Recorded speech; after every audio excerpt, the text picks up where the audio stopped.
Emerson, huwag mo na subukin dahil hindi kita pauutangin.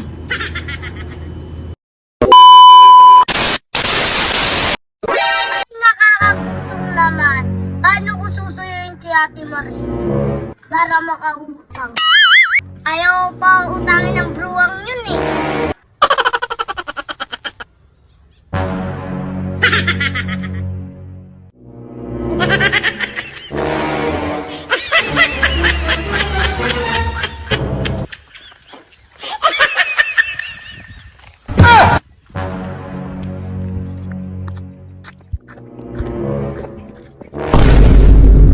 Alam ko na.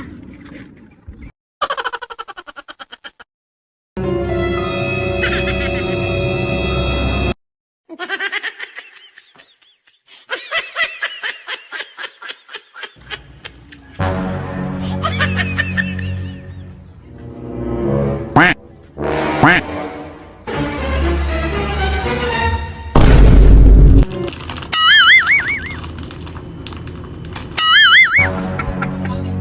Mayan! O ano Emerson, huwag mo na subukin dahil hindi kita pauutangin. Mayan naman masyadong advance mag-isip. Nandito ako kasi dinalang kita ng cake. Ano Emerson, suhol? Hindi mo ako madadala sa suhol mo. Ano ka ba Ate Mayan? Hindi yan soul. Peace offering ko yan. Alam mo Emerson, kilala kita mula ulo hanggang paa. Hindi mo na ako mabibilog pa. Alam mo Ate Mayan, hindi kita binibilog. Alam mo naman, tahimik yung mundo ko pag hindi kita ginugulo eh. Alam mo Emerson, sa lahat ng tuso, ikaw yung hindi magugulangan. At sa lahat ng magulang, ikaw yung pinakainahin. At saan naman ang galing yung pinambili mo ng cake? Sigurado akong binudol mo yan o kaya binuraot mo lang yan kung kanino. Bigyan na nga kita ng cake dyan, galit ka pa. Nangalakal pa ako para mabili ko lang yan. Akin na yan. Ito yung kukuhanin ko, ilista mo muna.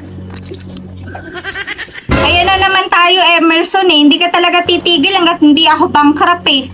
Pasalamat ka may dala kang cake kasi kung wala, never kitang pauutangin. Siguraduhin mo lang na babayaran mo yan ha Emerson. Kasi kung di mo yan babayaran, si nanay mo ang sisingilin ko. Oo, akong bahala, babayaran kita. Yan na, lumayas ka na.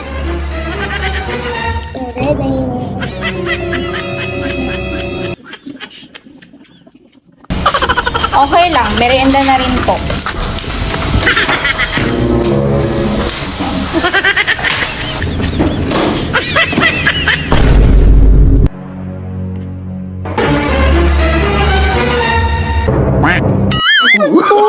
Oh, no, no, no, no. Pay?